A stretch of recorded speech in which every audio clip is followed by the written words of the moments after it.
Welcome to this 2025 Cyberbytes the Podcast episode. I was joined by Edgard Capdevielle, CEO of Nozomi Networks. Edgard sat down and told us the early days of building the company and now today becoming a Gartner recognised leader in OT security.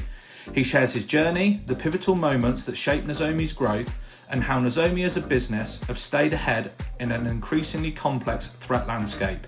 Enjoy the show. So, welcome to BlackHat 2025. Edgard Capdevielle, CEO at Nozomi Networks. How are you?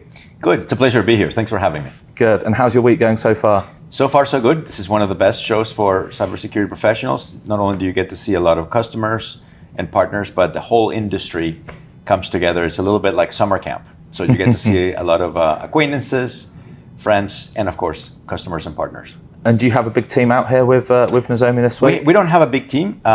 We have a selected group of folks. BlackHat covers a lot of cybersecurity segments. OT security, this is not necessarily a huge OT security event. So because OT security is not the main topic, we keep our investment lean. Lean, I like that word. Yeah, no, absolutely. Look, well, with all guests, we really kind of take it back. What I'd love to know is how you kind of got into the industry of cyber and a little bit about yourself kind of growing up and getting into this world. Yeah, absolutely. I've been working on tech for a long time. I primarily on the data management side, data storage, data archiving, storage networking. My first foray into cybersecurity was with a company called Imperva, where I was the VP of products, product management, product marketing. Imperva at the time, I think still the case, is the leader in web application security and database security. I always wanted to go back to early stage companies, and I, for a long time, wanted to be a CEO. So I did a couple of entrepreneur in residence stints, one formal, one less formal, and eventually I ended up connecting with the Nozomi Networks team. I really like the total available market opportunity that OT security represented. This is 2015, 2016, so that market had not already popped or it was not even anybody's radar. It's still fairly obscure. My synergy with the founders, right? This, CEO coming in situation is littered with situations where the CEO was kind of DNA rejected from the company, or the CEO had to come in and fire the founders, and those two are pretty tragic. So I wanted to make sure that we would have a solid future together. And one of the things I'm the most proud of today, there's a ton of things that I'm proud of about Nozomi, but one of the things that I'm the most proud of is the fact that the two founders are members of the executive staff, because I can't find anybody else to replace them, because they've developed to be world-class professionals. So I'm super happy about that. And the third reason I joined Nozomi is because this is maybe less known, but we are a software development machine. A lot of security companies come from the world of threat hunters, script kiddies, trying to having great insights and great techniques, but they fail to build a scalable software company. And Nozomi is the opposite. Nozomi is a robust, scalable software company that happens to be working in cybersecurity. So we are the company in our space that is able to deliver the most code, the most product. We have the broadest offering in the market, highest quality, and I'm extremely proud, if I may have a little bit of a plug. This week we announced, or Gartner released their Voice of the Customer report, and Nozomi was recognized as the only vendor in the customer choice of all our space. This is the cyber physical system protection version of the Voice of the Customer. And for 2025, Nozomi is the only vendor in the customer choice quadrant. So we're extremely happy about that. Yeah, no, that's amazing. Congratulations on that. Thank you. In terms of this then, as you mentioned, you had there was two founders, you came in as CEO.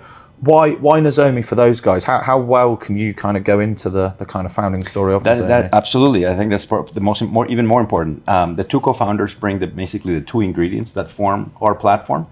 Andrea, who was the CEO at the time, he's the co-founder. He was originally working, he has a PhD in industrial cybersecurity and was working at an oil and gas company, doing a lot of investigations, primarily in far and away African locations. And he realized, he had an insight. It's like, hey, if you had the same instrumentation that people are used to in IT, but you had it in OT, but it had to be built completely different, a lot of his pains would go away.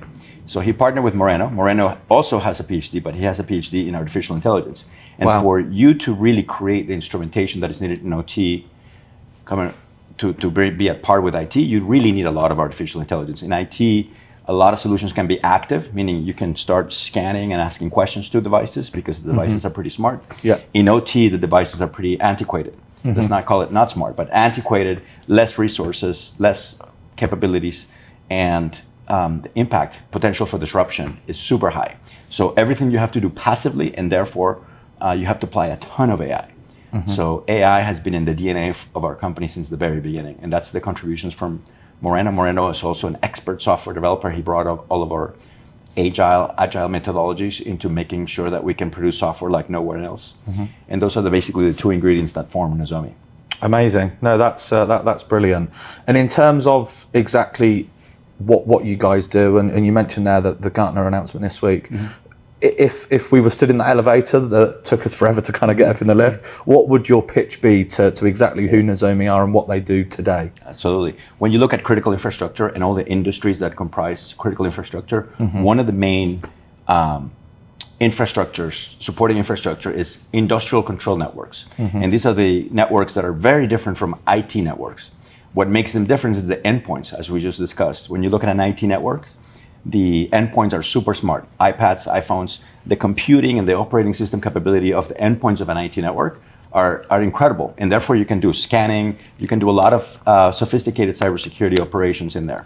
When you look at an OT network or an industrial control network, it is a network that's created for only one factor, which is automating a physical process. There's no other reason you create an industrial control network. There's no printing, there's no Netflix watching, there's no ERP or CRM.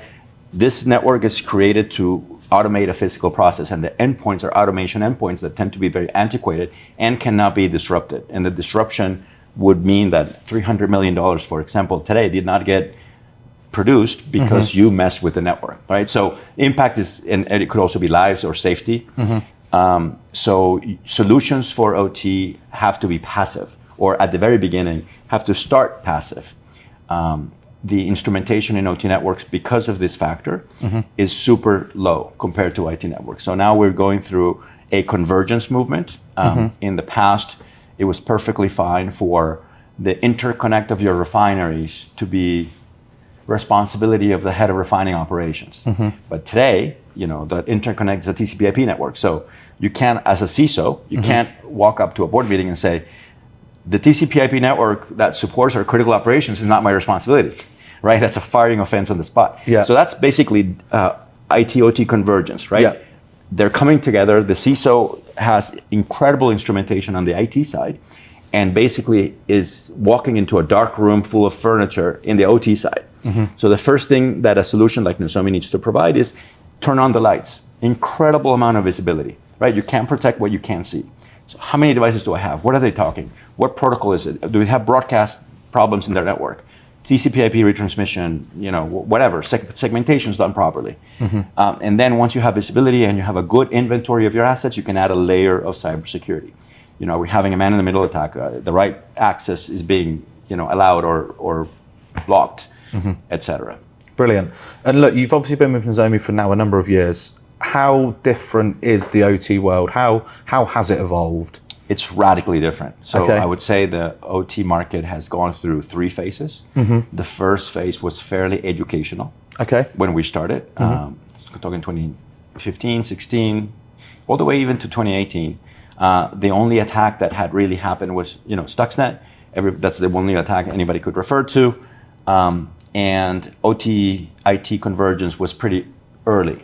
So we were talking to plant managers, and therefore you have a lot of friction in the go-to-market model. You have to kind of sell every plant, and you do a POC and you gain an account, and you think you have, I have the account. No, you don't have the account. You have one plant. Now you have to talk to the second plant. That's actually an interesting point. When you look at post-convergence, or in the world of IT, if you sell endpoint security to a CISO, and they say they want to change from Carbon Black to CrowdStrike or something like that, you can make the sell on a Monday, and the CISO press a button, and by Friday, 80,000 endpoints have changed from vendor 1 to vendor 2. And then you can move on and see you at renewal time.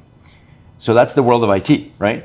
In the world of OT, if you make a sale on Monday, the only thing that can happen by Friday is you have a phone call scheduled with the plant manager of the first plant, right?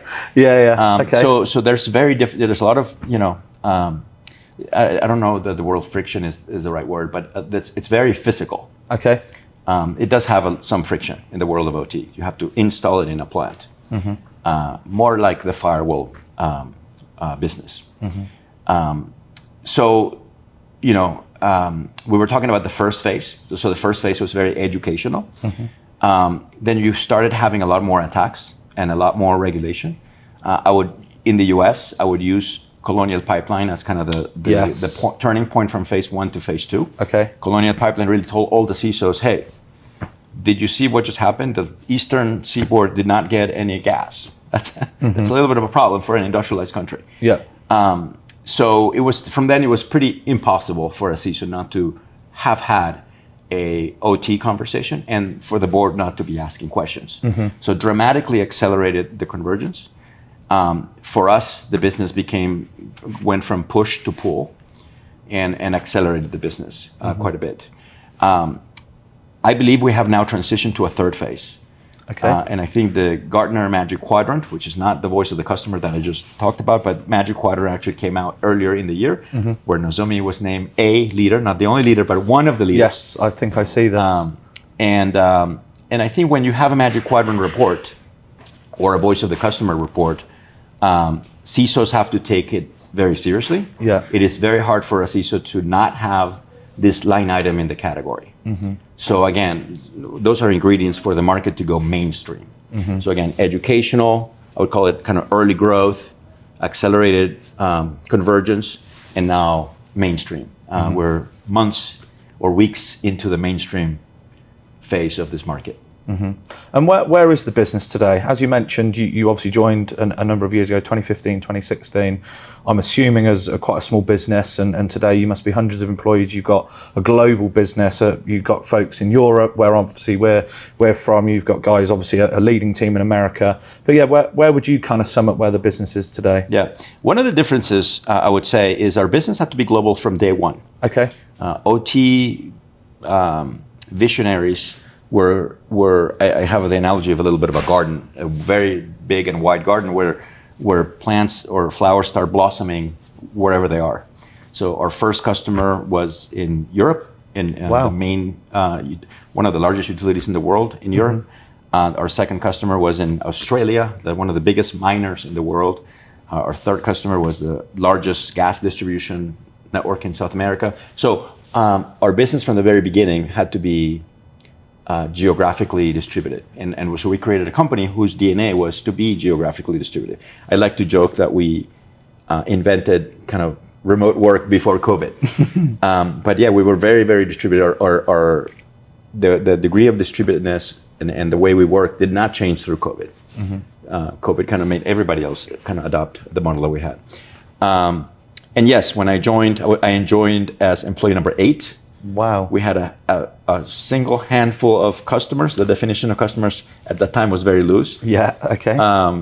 And now we have over 1,000 customers. We're over 300 employees today. We're in every continent, full support, professional services. Our product has the most breadth in this market. The market started primarily with network sensors that would kind of provide this visibility in cybersecurity.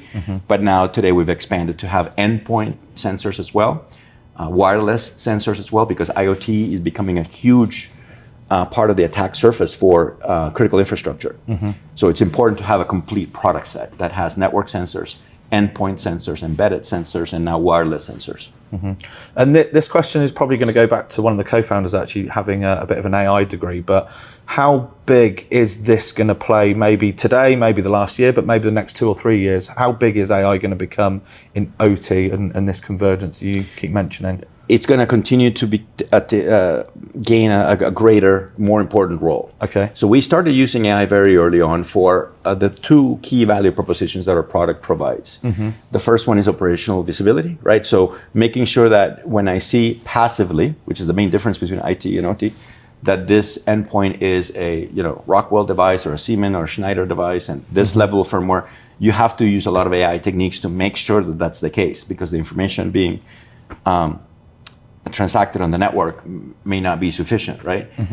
It's like this conversation, right? I can state that my name is Edgard, and somebody could listen to that and record it, or somebody can come in and scan and say, okay, everybody say your name, which would be the equivalent of a scan, but a passive device would just have to catch our conversation mid-sentence and guess what my name is, and maybe based on my accent or based on some technical aspects of the conversation. So that requires a lot of artificial intelligence and machine learning techniques. The second value proposition, of course, cybersecurity does as well, detecting a man-in-the-middle attack or and such.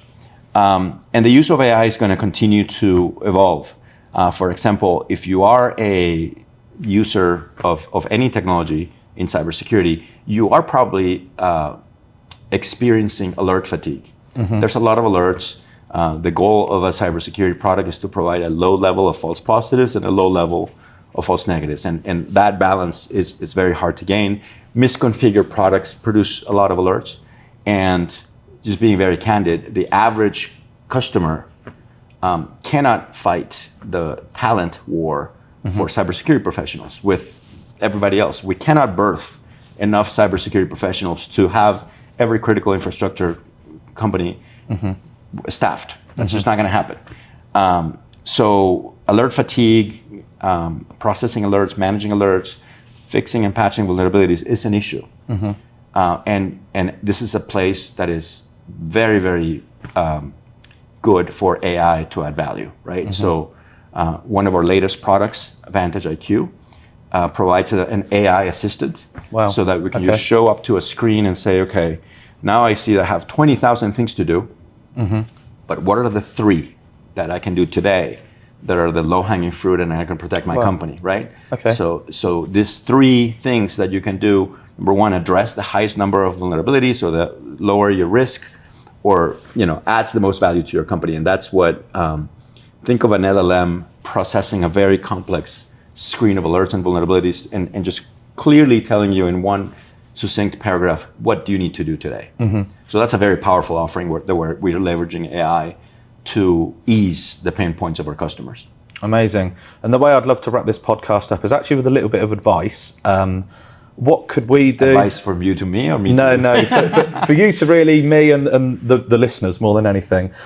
What could we do as people that will actually help OT not disappear, but like improve the kind of state that maybe things are in, and these threat actors and these bad attackers? From your honest opinion, what can we as individuals do to maybe like start improving this life cycle? As individuals is probably not the one I would target. I think governments need to do more. I think critical infrastructure is a business. Sometimes the business is very regulated, sometimes it isn't. For example, if you're a water utility in the US, you're heavily regulated. In Europe, not so much, but Europe also regulates other critical infrastructure. And it takes time for a brand new category that, think of it as, from Colonial Pipeline to now, people realize, oh, this is important. Some people realized it earlier, but most people are doing it now. CISOs, if you're a CISO, for example, this is your problem. You get, let's call it 100, the budget of $100, €100, 100,000, whatever, just 100. And that 100 gets allocated. If you're a normal company, about a third would go into endpoint security, about a third would go to network security, and about a third would go to a bunch of other security stuff. Your SOC, your SIM, a lot of other stuff. Guess what's going to happen next year? You're going to get 100, either plus or minus 3. You're not going to get 120. You're going to get 100 plus or minus 3 or 5, right? And what happens if next year I tell you, okay, you have a brand new category of cybersecurity. It's called OT security. And it's going to take, it requires an investment of 20. Okay? Am I going to get that investment of 20? No, you're not. So what are you going to do? Who are the 10,000 employees that can go without endpoint security? That answer is 0. Okay, what are the 10 networks that can live without their firewall? The answer is 0. So I call this budget inertia. OT security doesn't have budget inertia, right? It needs time to either get digested through the business model of a company, or it needs help from a government or some sort of subsidy. Or unfortunately, when you have an attack and you have an incident, guess what? The budget opens up really fast. So we cannot wait for every critical infrastructure company to have an incident. We call this the pre-breach mindset versus the post-breach mindset. So post-breach mindset is awesome because the budgets are open up and you can help that customer protect their critical infrastructure. So, I think the challenge for all of us is how do we get everyone into a post-breach mindset without the breach? Ideally, without the breach, right? It's not easy. It requires government actions. It could be regulation. It could be subsidies. It could be tax breaks, more guidelines, etc. So maybe as individuals, you can encourage your governments to act that way. You can also listen, just like we do with climate change. For example, you may decide to buy water. You think plastic is not great for the world. Great, so you can buy water that comes in aluminum cans. Same thing with things that you think are better for the environment. We don't have a lot of choices when it comes to utilities or transportation, but we do have choices. Brilliant. Is that useful? Yeah, no, wow. I honestly, I loved that. I think that's a great way to end and really appreciate you coming on. And hope you have a great rest of your week here at BlackHat. Thank you. Thank you for having me. Thank you.